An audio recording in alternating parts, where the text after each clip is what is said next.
Please join us in welcoming our next speaker of the day, Dr. Rahool Panandiker. Dr. Rahool Panandiker is the Managing Director and Partner at the Boston Consultancy Group, Private Limited. He's a core member of the Energy and Corporate Finance and Strategy practices. He has considerable functional experience in innovation, operational improvements and turnaround, people and organization, corporate strategy, and management of large capital projects. Within the energy practice, Mr. Rahool serves clients in the oil, gas, and power value chain segments. He also has an extensive experience working with domestic power utilities and with government entities on issues related to regulation and policy development. He has also been involved with gas contract renegotiations in Europe and is a certified expert witness at the United Nations Commission on International Trade Law Courts in London. Prior to joining BCG, Dr. Rahool conducted research and taught at various universities in US and Portugal. As far as his education is concerned, he has a doctorate in petroleum refining from the Colorado School of Mines, USA, and a bachelor's in chemical engineering from National Institute of Karnataka. He also has an MBA with dual specialization in finance and general management from the Catholic University of Portugal, Lisbon. Sir, it gives us an immense pleasure to welcome you here today on behalf of Team I5. I'm sure the audience is excited to hear and learn a lot from you.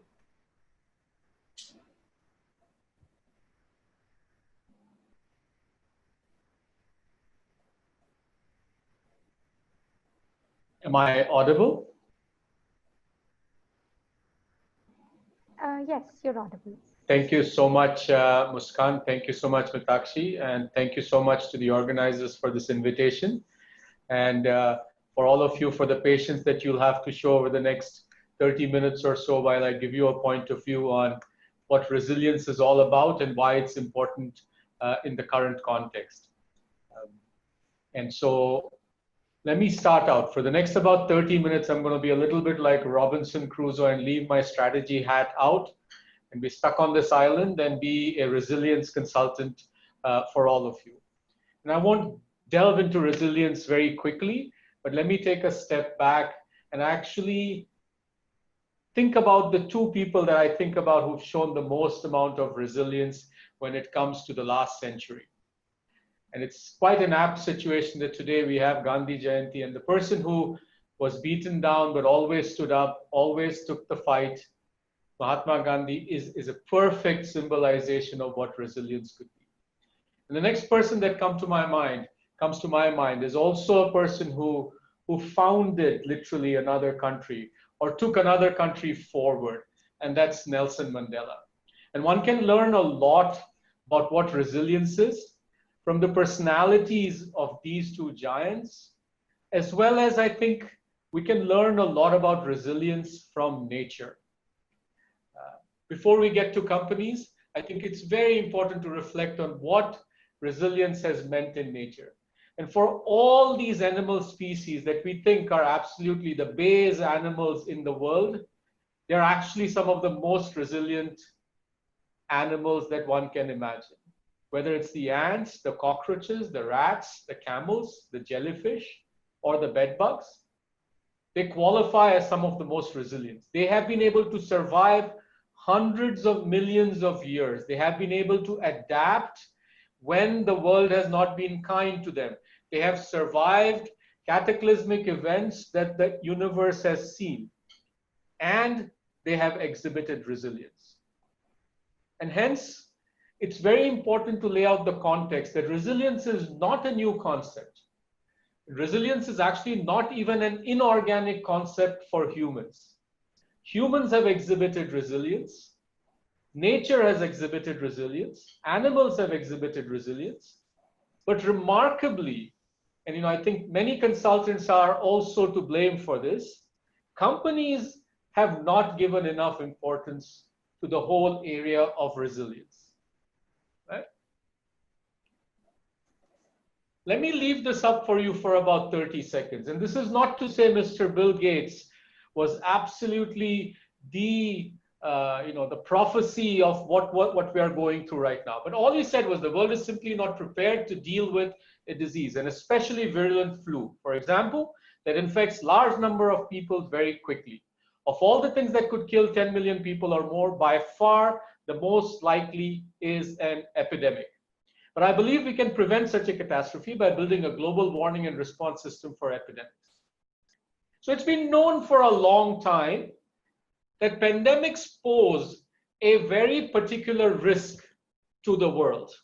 And it's probably the most prevalent risk and the one that we didn't prepare for. A few countries were probably prepared. A few countries in the eastern part of the world were aware of this and prepared for this. But a large number of countries had absolutely no plans. And this is the problem of what happens when the times are good. And you're a generation that has been living in some of the best times that history have to offer. When times are good, we get lulled into this feeling that this is the only way the world works. And we do not invest enough in processes, in systems that will take care of us when the times are bad. Whether it was healthcare systems, whether it was early warning systems, or whether it was therapeutics, the world did not invest. Every company in the world and every government in the world invests in efficiency. You as MBA students and people who are in business know all this. It's just-in-time systems, just the right number of people.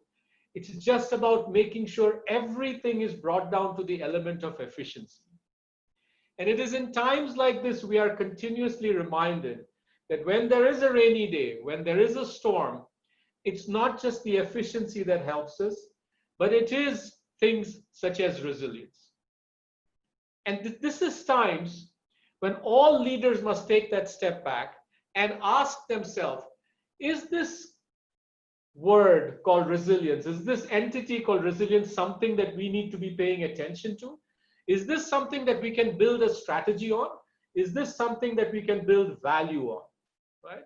But I want to take that step back and talk a little bit about the pandemic that gives us a perspective as to why resilience becomes important.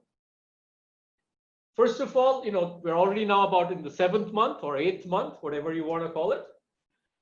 There was a few things when March started out or when April started out that was expected, and certain things have happened since then. First and foremost, the intensity was completely underestimated. If you look at the estimates on GDP, on sectoral impact, everyone was a little bit loose and soft in March and April. Where we landed up after the first quarter of April, May, June was far, far beyond most estimates that were put out. Spare China, the rest of the world saw an intensity of the pandemic which was far beyond what was expected. But there was the other side. People thought this was the new great recession that the world saw in the 1930s. Obviously, the risk was overstated. No financial system has collapsed yet. But there was a lot of talk about, is this the meltdown of the financial system, way worse than the great financial crisis? So far, systemic stability has maintained, and the risks seems like they were a little overstated. There was a lot of talk about how developing countries would not be able to deal with the pandemic, whereas the developed countries were all prepared. I think this prediction has been proven to be false. Some of the biggest economies of the world have actually scampered and struggled to deal with the pandemic, whereas many developing countries and the whole continent of Africa is dealing with it in a much better way. So it's a false dichotomy. And I'm sure you're studying this right now. Every type of recovery shape has been talked about. Is this a V? Is this a U? Is this an L? Is this a W? Is this an X? Is this a K? And the fact of the matter is that depending on the sector, depending on the country which you are in, yes, there's been a wide dispersion of recovery shapes. And finally, this is just a thought. Everyone thinks that this could be a rupture point in the way political, economic, and social systems are organized. That this could become, quote unquote, almost an inflection point to completely something new developing.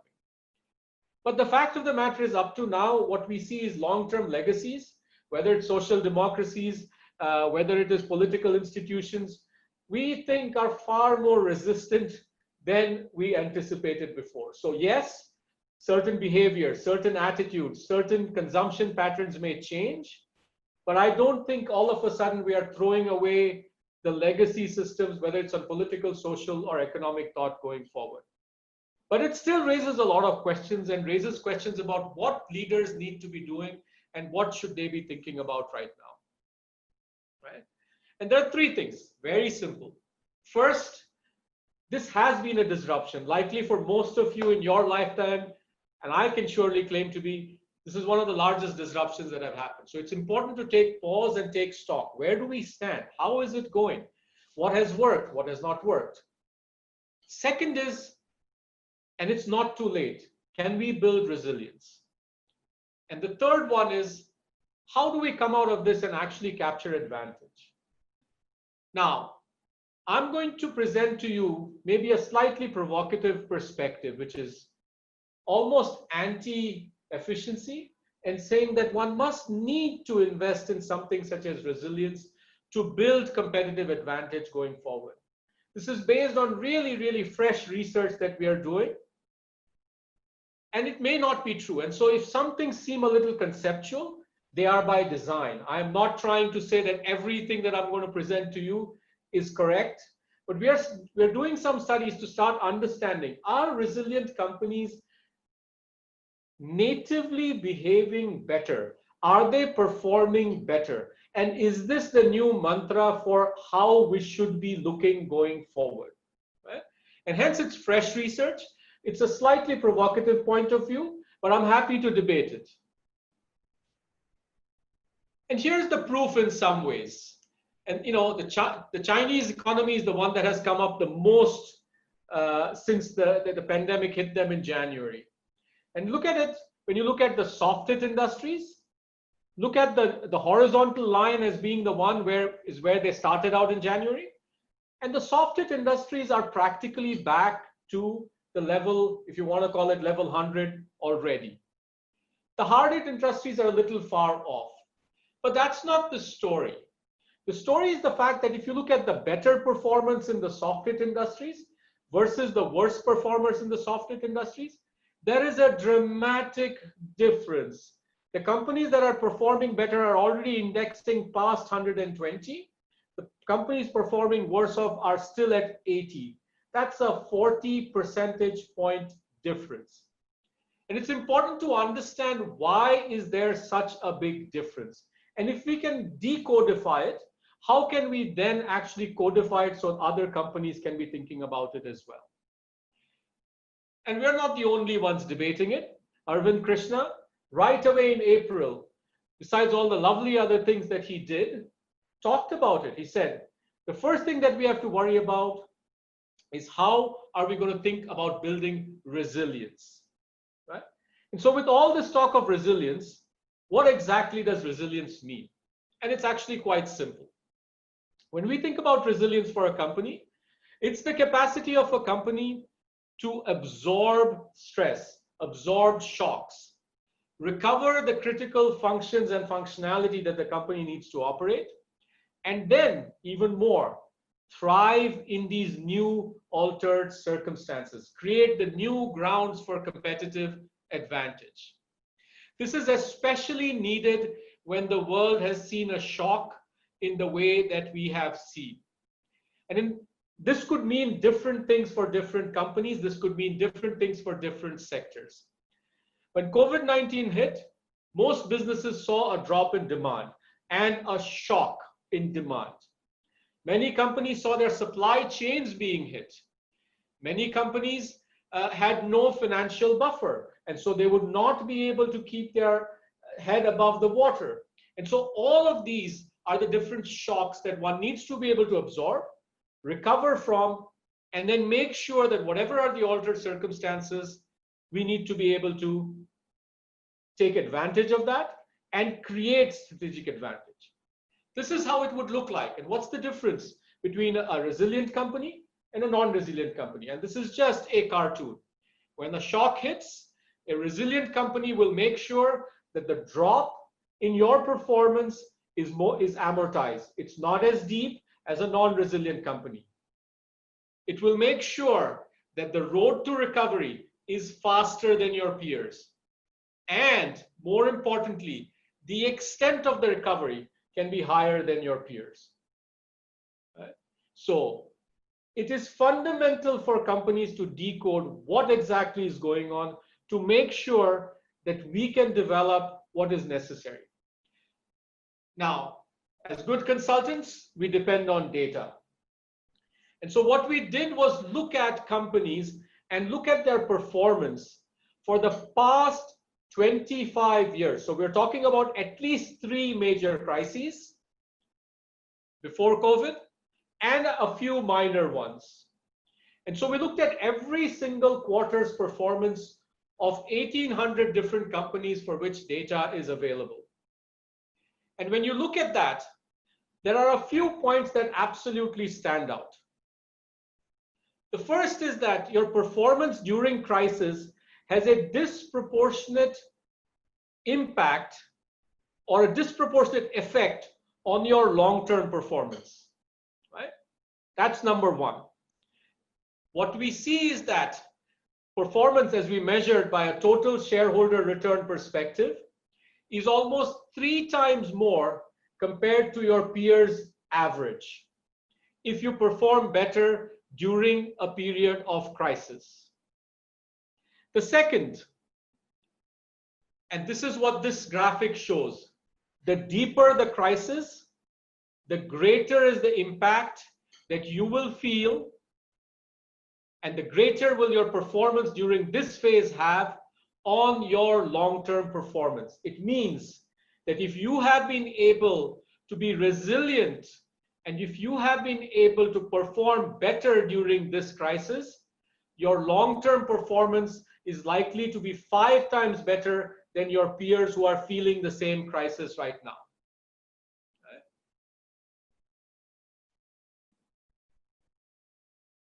The third, equally important, the moment of the crisis is the moment of truth. If your performance is better during the crisis, during the quarter in which the crisis happens, your impact on the long-term performance is almost 3 times, as opposed to the quarters that follow. It means that once normality returns, the impact that you will have on your long-term performance is not as profound. It means that companies that are not as resilient will also start showing value. But you, if you can be resilient during the crisis, you can show disproportionate value coming out of the crisis. And this is not just tactical. I want to take away this idea that says it's only a tactical thing, be resilient during a crisis.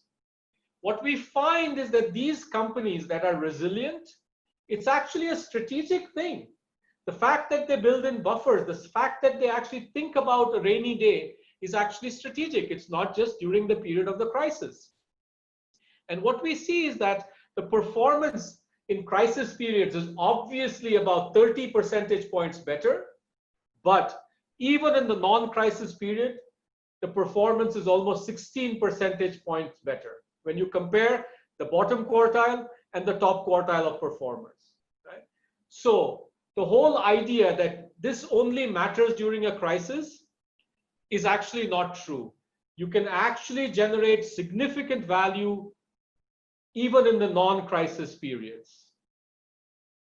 Now, here's a question that one can pose.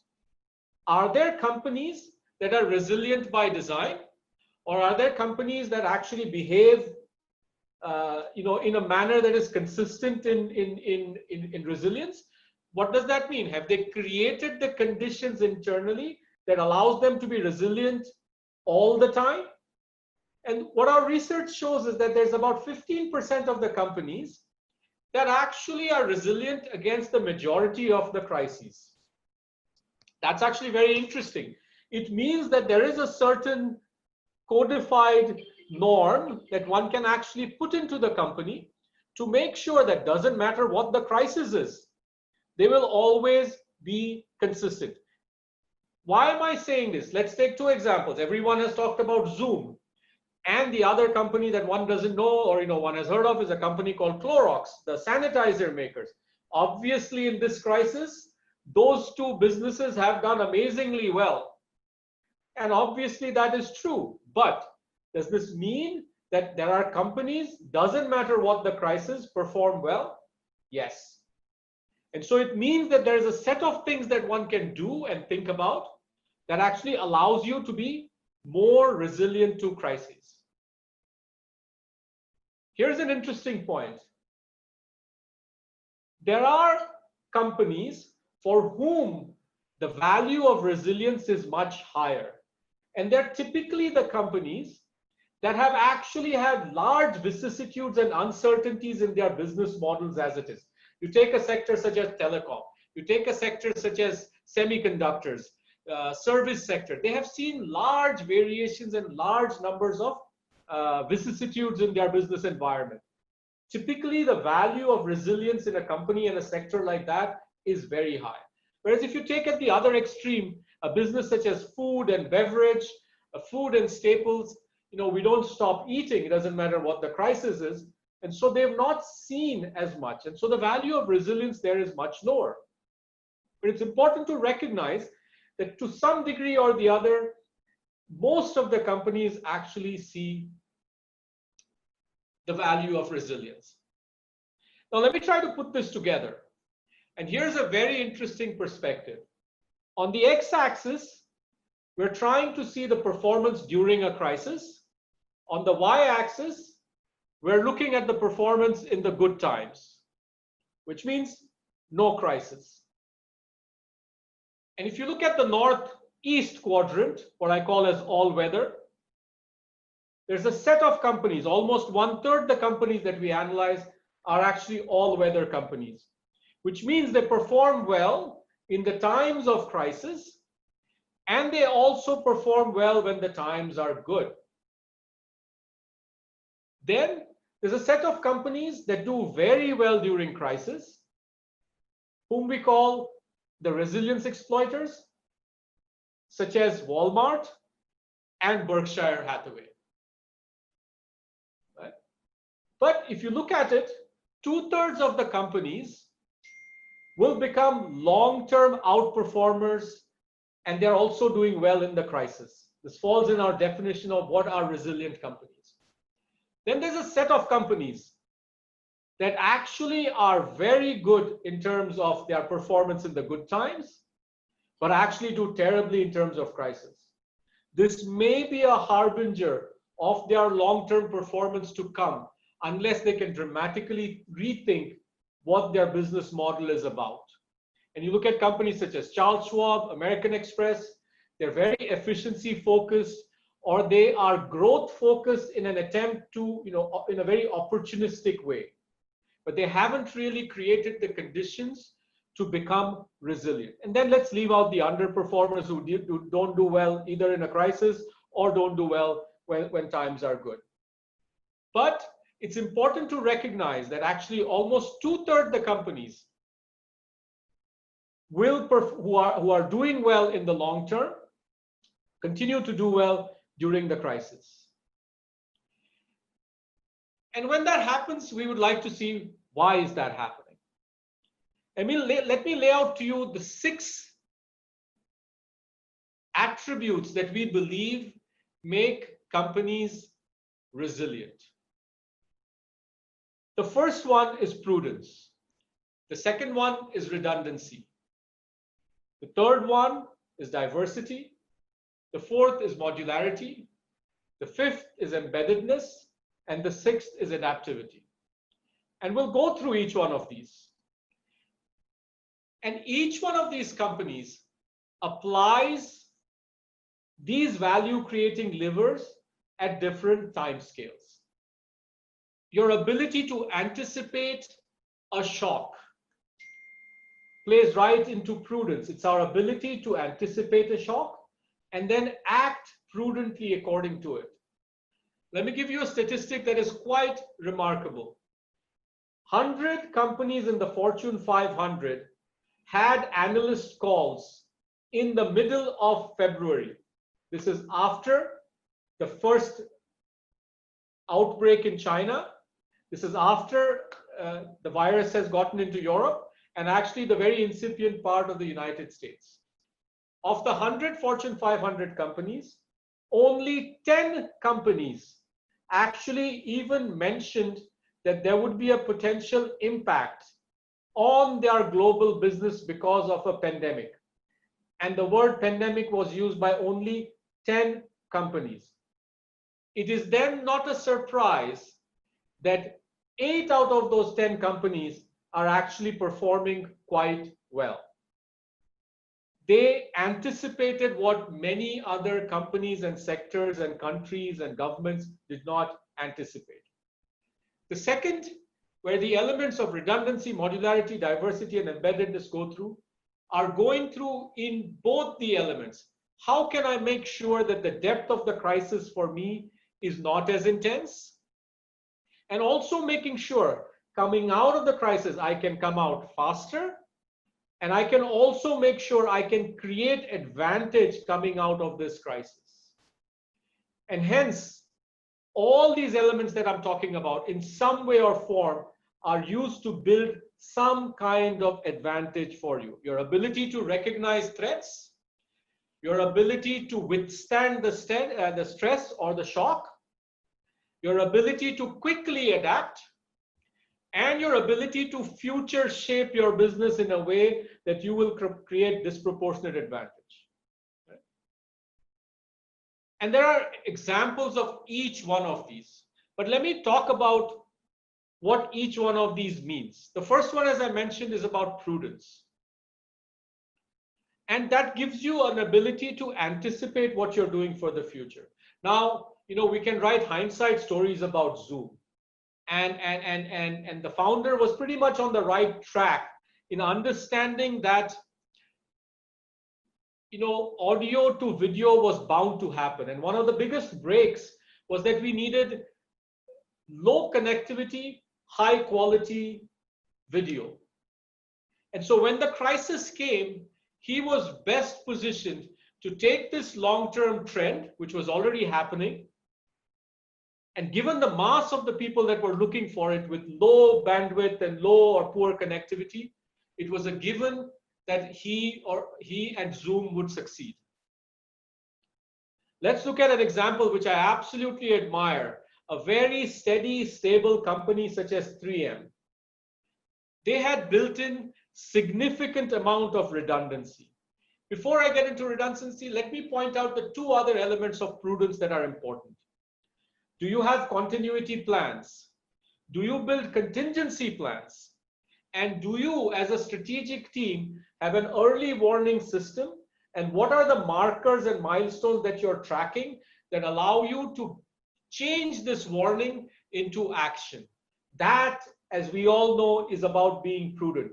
You look left, you look right, you look if cars are coming before you cross the street. Your anticipation advantage is fundamental.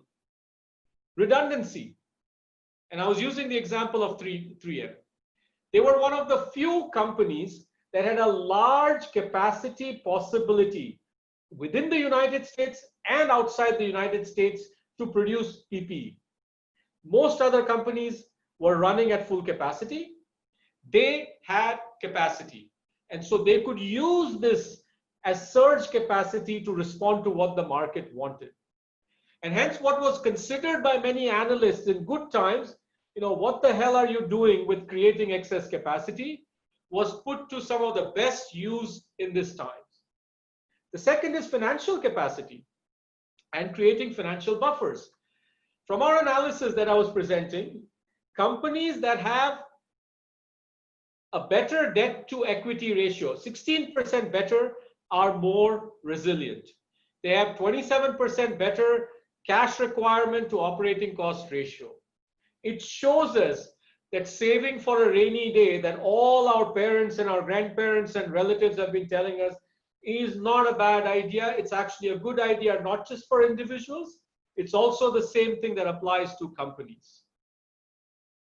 The third, diversity. And there are three elements of diversity that I want to talk about. The first is revenue source diversity. The whole element of portfolio is going to get only strengthened going forward. So a company, for example, that was manufacturing chemicals core chemicals, if they could pivot into producing isopropyl alcohol, which was going into sanitizers, you are in a much more resilient state. And so actually diversifying both your geographic diversity as well as your product diversity is actually giving you a huge cushioning advantage. The second diversity is the one on operational diversity. We all went for economies of scale. China became the production factory of the world, and economies of scale gave us benefits.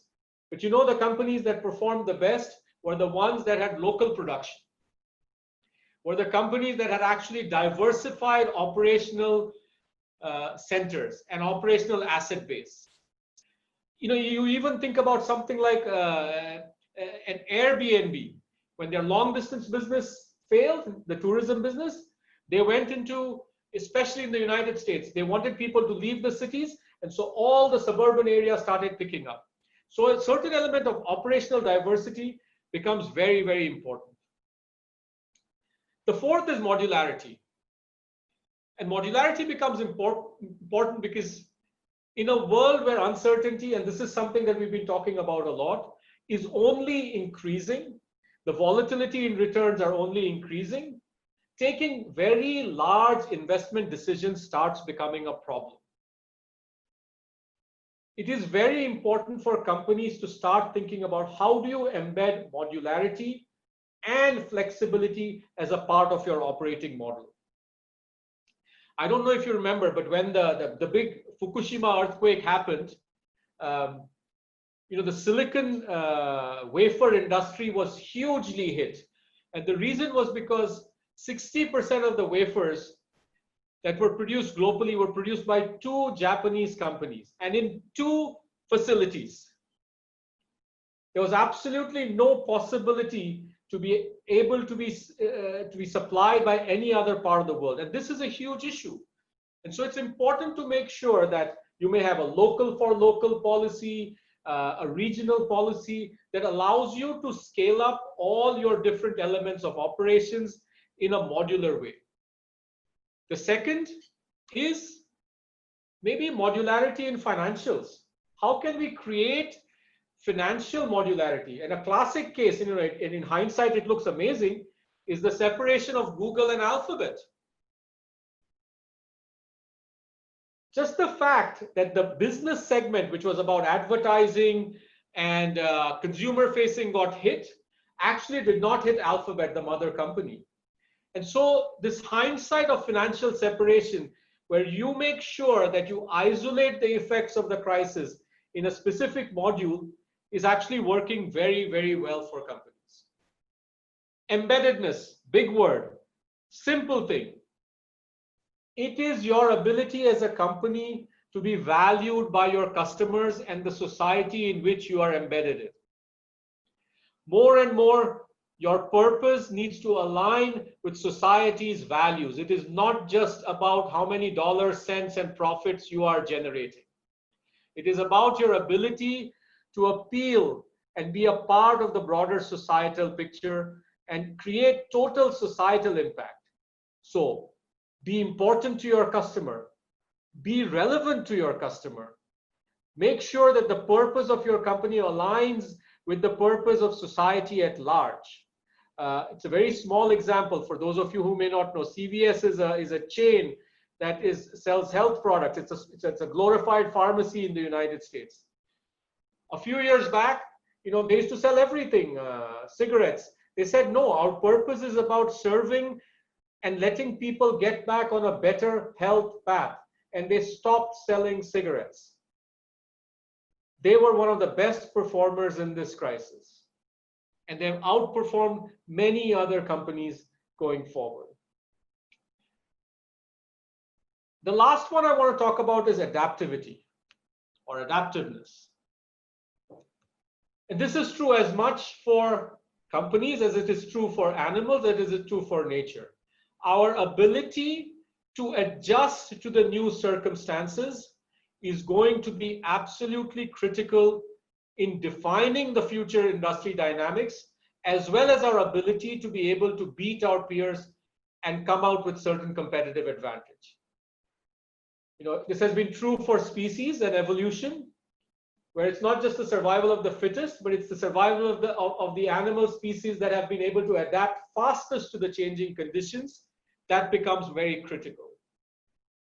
But embedded in adaptiveness is a very key characteristic. Companies that had built experimentation as a core part of their DNA are coming out stronger and faster.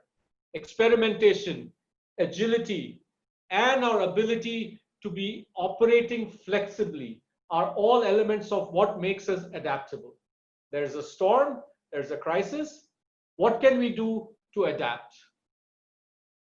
And the funny thing is that all these business lessons actually are embedded in some very, very cohesive and cogent way in biological systems. And I just present to you one biological system where every of these principles that I have mentioned to you applies. Let's take our immune system and contrast that with business lessons. Prudence. Our reactions to past antigens allows our immune system to prepare for the future viruses and threats that are coming. Same thing companies can do. The stress testing that you've been doing historically can help you think through the limits at which your company is going to undergo stress. Redundancy. All human bodies have large populations of T cells and other elements.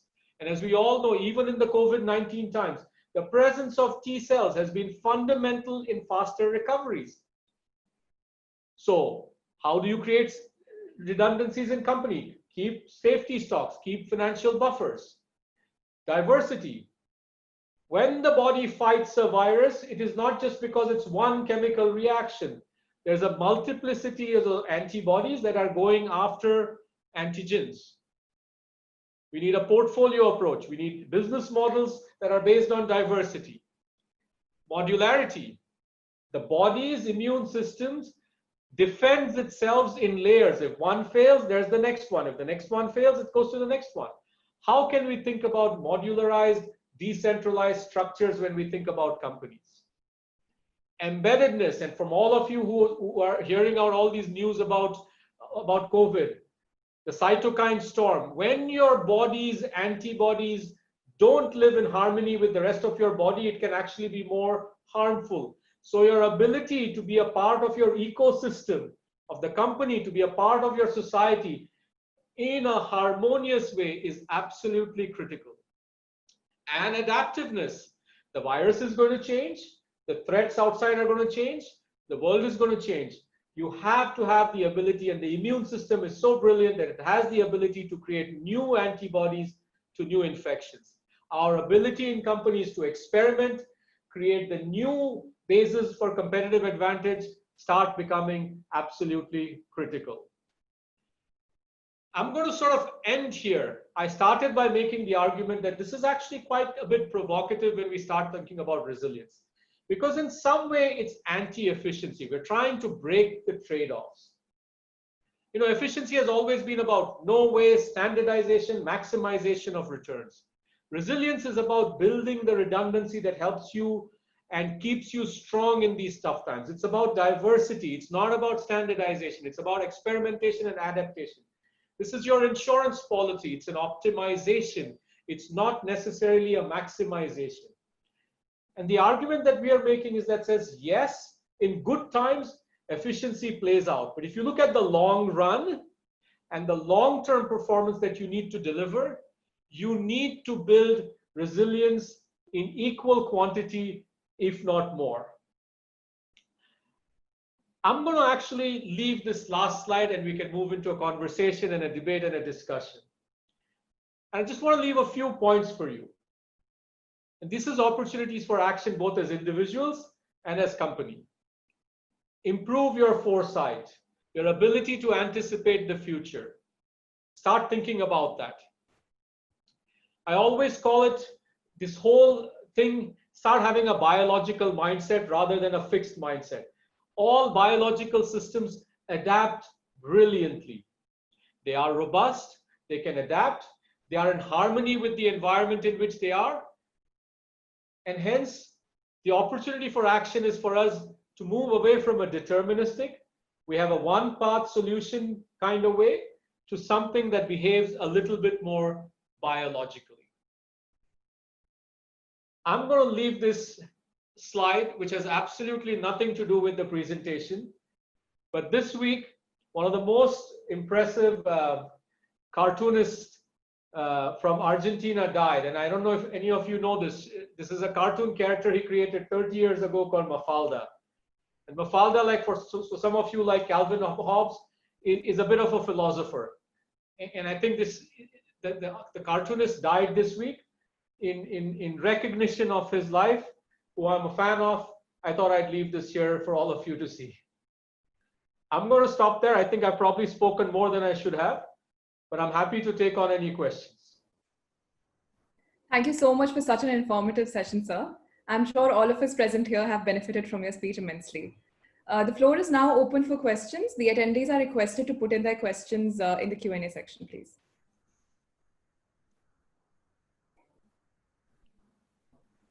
All right, sir, can I start? Yes, please. So the first question is, what is your view on informal sector during COVID? And what do you think about formalizing domestic help like we have in different countries? Very good question. So let's look at the sectors that have been the most dramatically hit, right? And so for all of you who don't know, this is the first crisis that has hit the service sector. Most of the times in the past, the service sector reasonably did well in all the crises. The great financial crisis, though it hit the financial sector, it's the service sector, which is, the restaurants, the domestic help, whatever you want to call it, didn't. This is the first crisis which is actually hitting the service sector very badly. And whether it's domestic help, which is very informal, or in many cases in India, restaurants, the waiters, all this is also all very informal. I do believe, and I think the point is very well made, I think this is an opportunity to formalize many elements of society. And I think India is, we all know that, right? I mean, it's a microcosm of a large amount of informal activity. I would hope that there is an opportunity to actually rethink some of this, whether it's the domestic help, whether it is the restoration sector, and many other, construction, a lot of these sectors that work in some ways under the radar. I think this is a great opportunity to formalize that. All right, the next question is from Khushbu Gandhi. Consulting firms like BCG help other firms in building resilience and creating opportunities. What is the impact of a crisis like this on consulting firms themselves?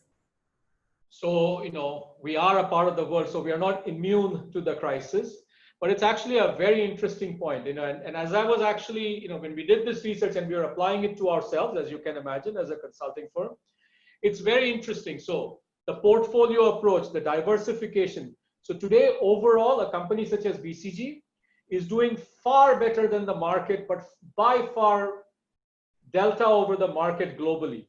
But that does not mean that specific topics, specific geographies have not been hit more severely. But on the whole, as a global firm, we are performing very well, if not outstandingly, given where the world lies. If you look at it and say the global economy is going to be dropping a few percentage points this year, could be even 5-6 percentage points, we are going to be definitely more in the positive range. And that is because of a few things that we pointed out. We always create a little bit of excess capacity. So when we now want to invest in clients, we have that excess capacity. So we build redundancy. We have different types of products. We have different types of services. We have different types of business models. And so we've got a diversity, whether it's a portfolio of products, portfolio of services, and that. We are amazingly quick in reacting. We were one of the first, and our CEO put this out. So, and I'll tell you the story he talks about, right? 21st of January was the Thursday of the World Economic Forum that happens in Davos. And he said that the mood was extremely upbeat because the world has been expecting some kind of a slowdown since last year. It's been talked about a lot. If you go back, last October, November, December, everyone was talking about a potential slowdown. And so the World Economic Forum said, you know what? Well, maybe it's not happening. The world looks quite okay. This was 21st of January. 21st of January, end of day in Davos, early morning in China, is when the Chinese formally confirmed that there was an outbreak. They didn't call it a pandemic, epidemic, anything that, but there was a virus that was breaking out. And the mood completely changed. We started internally anticipating potential issues. And by the end of March, we had a clear resiliency plan in place. So to answer your question, we've applied many of the principles that what I'm talking about in terms of how do you build resilience internally. And that has helped us in many ways amortize what has been quite a disastrous crisis for many companies, including in the consulting space. So next question is from Soumya Chaudhary. How can traditional organizations become modular? So the question about modularization has less to do with whether it's a traditional or a non-traditional company. It is about the outlook you have and how do you develop your operating model behind your business model. What am I trying to say? You know, if you are supplying, let's say it's just as an Indian company, you know, you are the largest manufacturer of sanitizer, right? And all of us know right now there was a big business, but your only factory is based outside of Bombay. You know, that's just a bad idea, as this crisis showed us, right? The first places to be hit were the big cities. It was Delhi, Bombay. Then it started spreading into other places. So what, you know, a company that manufactures sanitizers for all practical purposes is a very traditional company. Is it possible that they could have thought about a modularization plan in terms of where their manufacturing facilities could have been? Is it possible that I had located my key people in different places so that when, you know, people couldn't move around, I could still have key people in specific locations? It's amazing how well people have adapted to Zoom, but you know, it doesn't solve the full problem, right? So whether you're a traditional or a non-traditional organization, you know, some of the long list of things that I sort of wrote out, you know, how do you create modularity? How can you create financial separation? Do I create accounting separation? So I think all these things, if you ask me, companies are now going to take a really cold and hard look at. Sir, Avirul Gupta asks, how would you suggest companies build resilience considering the slight and gradual shift in governance towards right-wing conservative policies that at times might seem to restrict trade economics? So, Viral, I'm not going to try to get nitpicky about this, but typically right-wing policies, or what you call right-wing conservative policies, are actually pro-trade. We live in a very peculiar world right now where, you know, the monikers such as right-wing, left-wing don't seem to apply anymore.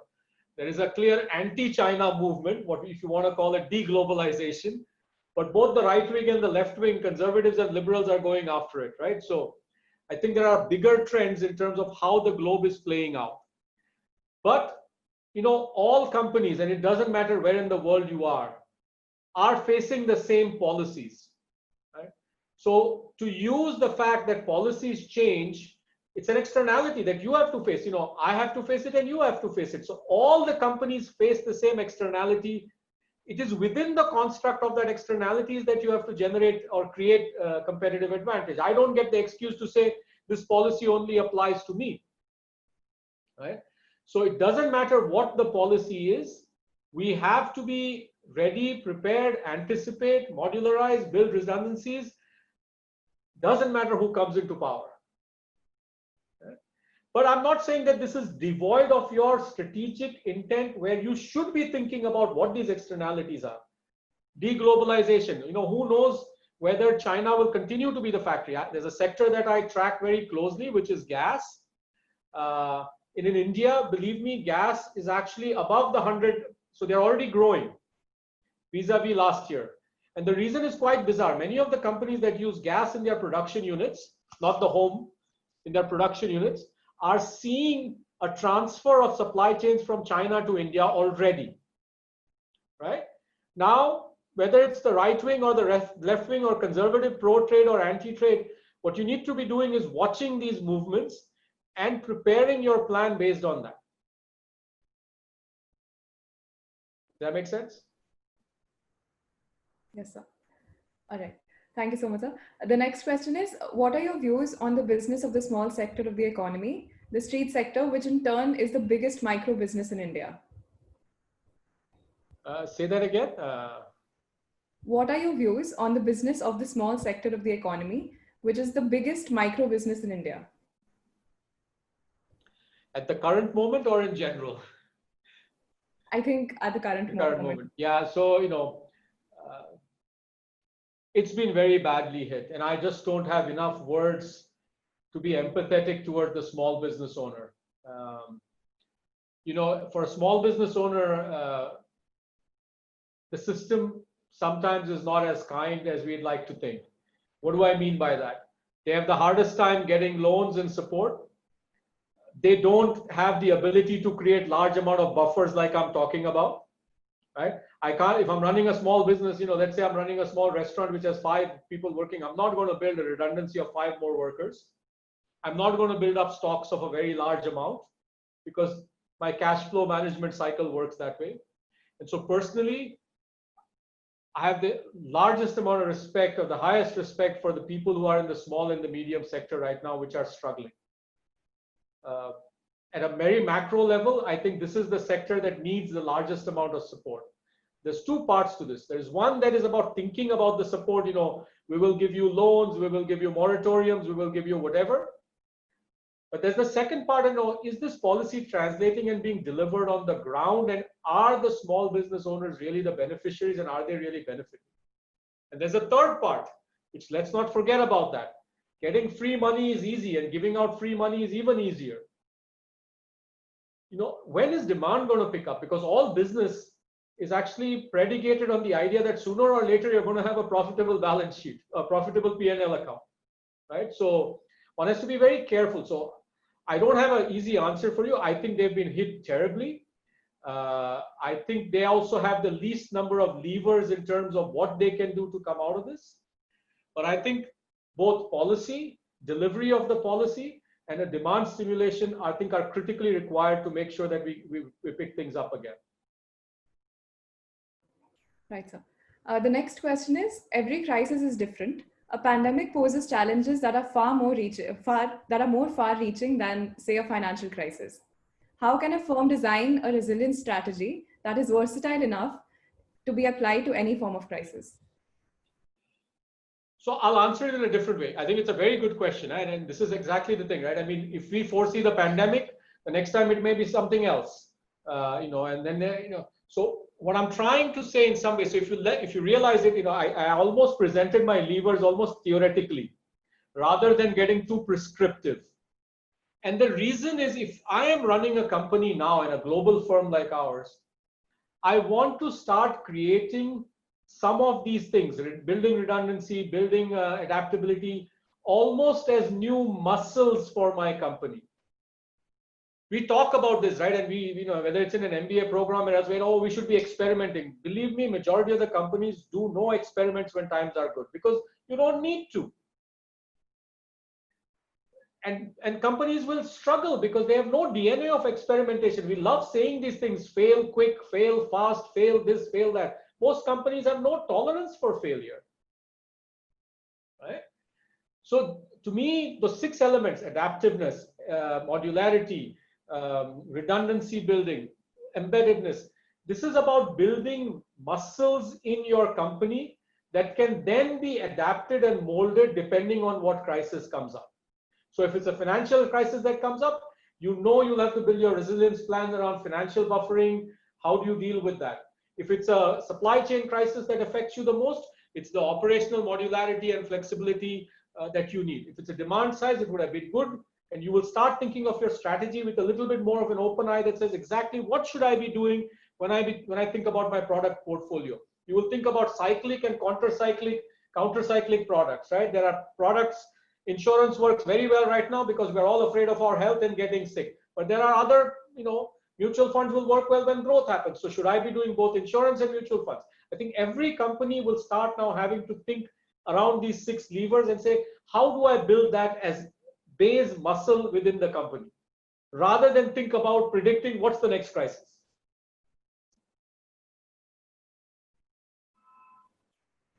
All right, sir. So the next question is, how do you see the oil economy recovering from the shock, especially under economic policies that do not favor conventional energy sources? Okay, so this is a sector on which I depend for my bread and butter, so I'm not going to say terrible things about it. But the fact of the matter is actually there's not much nice that I can say either. So there's a lot of thinking that says that, you know, so let me lay out 2-3 high data points which I think are interesting, right? So for the first time since we've been harping about climate change and climate action, you know, April, May, and June were the 3 months in which we've actually been able to reduce CO2 emission for the first time, right? Forget even slowing down. The world had not even been slowing down. This is the first time we've actually created a reduction. For the world to reach the commitment that we've made, that we were not going to allow the earth to get heated up by more than 2 degrees Celsius, we need a crisis like the corona crisis every year for the next 30 years. That's as bad as it is, right? I'm trying to get to a point to say that, you know, and oil and gas is still one of the polluters that is contributing to this, right? Let me make it very clear, I know, so that people can see this and love, you know, I strongly recommend people go and read Bill Gates' blog where he talks about this. It's not a good idea to be demonizing only oil and gas. Many of the other sectors have a lot of hidden CO2 emissions as well. But what this crisis has done is made a lot of companies realize that maybe what they call the energy transition, that is moving away from fossil fuels to more sustainable sources of fuel, will likely get accelerated. Right? And so it's possible that oil and gas companies will have to review their major plans. They will have to rethink their role in the broader society, their embeddedness in broader society and society's purpose of really cleaning out pollution, leaving a better planet for the future generations. They will have to do that. And if you see, you know, whether it's BP or Shell, you know, the two very large ones have already set the path in that direction. My personal view on India is a little different. We are still an emerging economy, in a very emerging economy, if I were to put it that way. So I'm not as optimistic, or I'm a little bit more satisfied in terms of how quickly we can, you know, ring the death knell of oil and gas in India. I'm not yet sure, and I'm not yet convinced on that one. All right. So in the interest of time, we're not going to take any more questions now. Okay. Yes. Thank you so much, sir, for your time and for patiently answering all the attendees' questions. We hope you have enjoyed this session as much as all of us have. And we have a lot to take back from this. We hope you have a very good day. Thank you, sir. Thank you very much to all of you for giving me the opportunity. It was fun. And I hope I got to share a few of my thoughts and hope it made sense. Thank you.